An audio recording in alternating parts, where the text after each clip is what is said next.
సేకరించిన సమాచారం ప్రకారం చంద్రశేఖరరావు గారిని, హరీష్ రావు గారిని, ఈటెల రాజేందర్ గారిని నోటీస్ ఇచ్చి పిలవడం ద్వారా వారిని ప్రశ్నించి వారి ప్రశ్నలకు వాళ్ళు వివరణ ఇచ్చుకోవడానికి, వాళ్ళు తీసుకున్న నిర్ణయాలకు గల కారణాలను, వారు అందించిన సమాచారాన్ని అన్నిటిని కూడా వారు విశ్లేషించడం జరిగింది. విశ్లేషించిన తర్వాత 16 నెలల తర్వాత మొన్న 31 తారీఖు నాడు 665 పేజీల సుదీర్ఘమైన నివేదికను తెలంగాణ రాష్ట్ర ప్రభుత్వానికి పీసీ ఘోష్ కమిషన్ అందించడం జరిగింది. ఆ నివేదికను పూర్తి స్థాయిలో విశ్లేషించి సంక్షిప్తంగా ఒక నివేదిక ఇవ్వడానికి irrigation secretary, law secretary, GID సెక్రటరీతో 3 అధికారులతో ఒక కమిటీని నియమించి ఆ కమిటీ నివేదికను మంత్రివర్గ సమావేశంలో మంత్రులందరూ కూడా వివరించడం జరిగింది.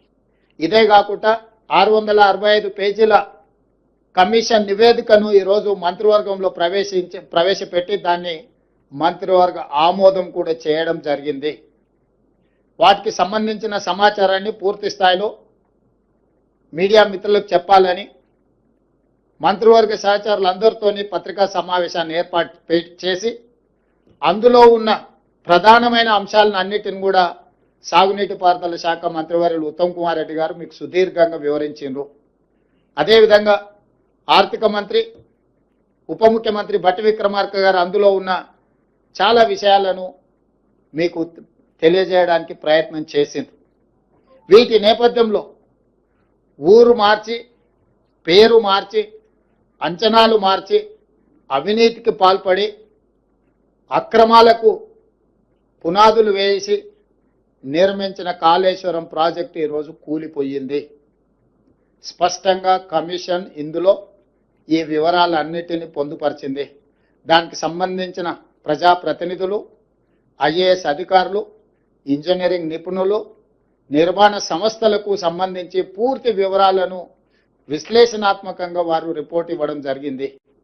ఈ నివేదికను ఈరోజు మంత్రివర్గంలో ఆమోదించడమే కాకుండా రాబోయే రోజుల్లో శాసనసభలో ప్రవేశపెట్టి అన్ని రాజకీయ పక్షాలకు వారి అభిప్రాయాన్ని చెప్పే అవకాశం కల్పించి, including leader of opposition the then chief minister Chandrashekar Rao గారు, ఆనాటి సాగునీటి పారుదల మంత్రులు, ఇతర మంత్రులందరూ కూడా ఆనాటి మంత్రివర్గంలో ఉన్న వాళ్ళందరూ కూడా వాళ్ళ అభిప్రాయాలు చెప్పడమే కాకుండా చట్టసభలలో, శాసనసభలో కావచ్చు, శాసన మండలిలో కావచ్చు, ప్రజాప్రతినిధులు స్పష్టంగా ఈ నివేదిక పట్ల ఒక అవగాహన తెచ్చుకోవడమే కాకుండా వాళ్ళ అభిప్రాయాలను స్వేచ్ఛగా చెప్పడానికి అవకాశం కల్పించాలని ఈరోజు మంత్రివర్గ సమావేశంలో మేము నిర్ణయం తీసుకున్నాం.